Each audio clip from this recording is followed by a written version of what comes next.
ശാസ്ത്രവേദി കരുനാഗപ്പള്ളി നിയോജക മണ്ഡലം കമ്മിറ്റിയുടെ ആഭിമുഖ്യത്തിൽ ഏകദിന സെമിനാർ സംഘടിപ്പിച്ചു. സുനാമി മുന്നൊരുക്കങ്ങളും നവശാസ്ത്ര സാങ്കേതിക പരിണാമങ്ങളും എന്ന വിഷയത്തിലാണ് സെമിനാർ നടത്തിയത്.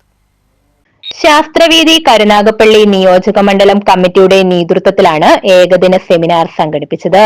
സുനാമി മുന്നൊരുക്കങ്ങളും നവശാസ്ത്ര സാങ്കേതിക പരിണാമങ്ങളും എന്ന വിഷയത്തിലാണ് അഴീക്കൽ ഗവൺമെന്റ് ഹയർ സെക്കൻഡറി സ്കൂളിൽ സെമിനാർ സംഘടിപ്പിച്ചത്.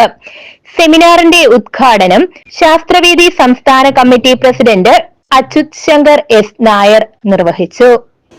നമ്മൾ കമ്പ്യൂട്ടർ എന്ന് പറയുമ്പോൾ പണ്ട് വിചാരിച്ചിരുന്ന ഇങ്ങനെ മേശപ്പുറത്ത് വെച്ചിരിക്കുന്ന വലിയൊരു സാധനം എന്നുള്ളതാണ്. എൻ്റെ അഭിപ്രായത്തിൽ നമ്മുടെ എല്ലാം വീട്ടിൽ നിങ്ങൾ കുറച്ച് കഴിയുമ്പം നിങ്ങൾക്ക് ഓരോരുത്തർക്കും സ്വന്തമാകാൻ പോകുന്ന മൊബൈൽ ഫോണാണ് സാധാരണ ജനങ്ങളുടെ computer.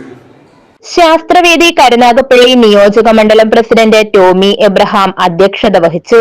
School headmistress Smitha K L, ശാസ്ത്രവേദി സംസ്ഥാന committee president Pazhakulam Satheesh, Suvarnakumari, Sahadevan Kottavila, Santhosh Pavithram, Shaji Sopanam, Sasikumar S, PTA president Lijimon P തുടങ്ങിയവർ പങ്കെടുത്തു.